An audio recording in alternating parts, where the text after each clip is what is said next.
L'une des qualités de Jojo était qu'il ne se prenait pas au sérieux. Il n'avait pas le sentiment d'être mieux que les autres, était si dépourvu de pulsions, si étranger à l'ambition, qu'il aurait fait bonne figure au milieu d'une nuée de paramécies. On aurait pu dire qu'il n'avait pas d'identité dans la mesure où celle-ci ne se façonne qu'au contact des autres. Il était seul, ici comme ailleurs, et n'avait pas d'idée de lui-même. Jojo ne pensait ni à son passé, ni à son avenir.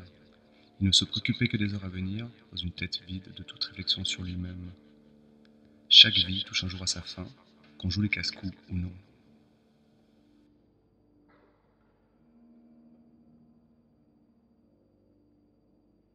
Il voulait être précisément là où il se trouvait. Chaque après-midi, Jojo s'exerçait au piano, et son jeu maladroit était à l'image de son chant. Il fallait que ce soit assez fort pour que Jojo ne soit pas gêné par cette émotion qui le submergeait. C'était comme s'il irradiait de lumière, comme s'il lui poussait des ailes, quand il se dissolvait par son étrange voix, sans n'être plus nulle part, pour ensuite revenir brutalement à la réalité, être envahi par le désespoir, vouloir plus de sa musique, ne pas savoir quoi. Devenir meilleur, ne plus devoir réfléchir à pourquoi ceci ou cela sonnait bien ou mal. Il n'était pas capable de dire ce qu'il voulait. L'intuition d'avoir en soi plus que ce qu'on peut montrer au monde, comparable peut-être à l'impuissance d'un bègue qui rêverait de tenir des discours fluides. Jojo espérait un miracle, espérait que l'un des hasards qui avait jusque-là régi sa vie finirait malgré tout par se produire et améliorer ses chansons.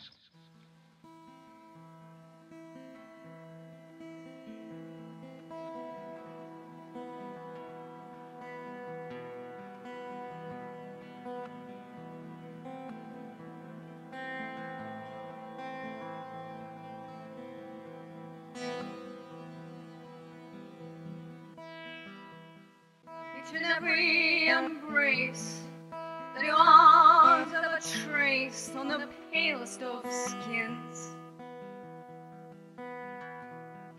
Such a marvelous gaze, such a marvelous face, such a marvelous ghost. And you touched it with grace. No more shall you do so. And the people are weak, and their hands are tied, and their mouths are shut. From the heaven beneath to the heaven above. These are the hands that twine.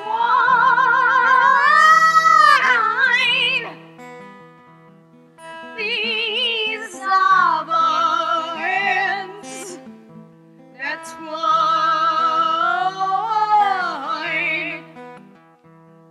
A universe of sorrow. A universe of sorrow. Each and every embrace that your arms ever traced on the palest of skins.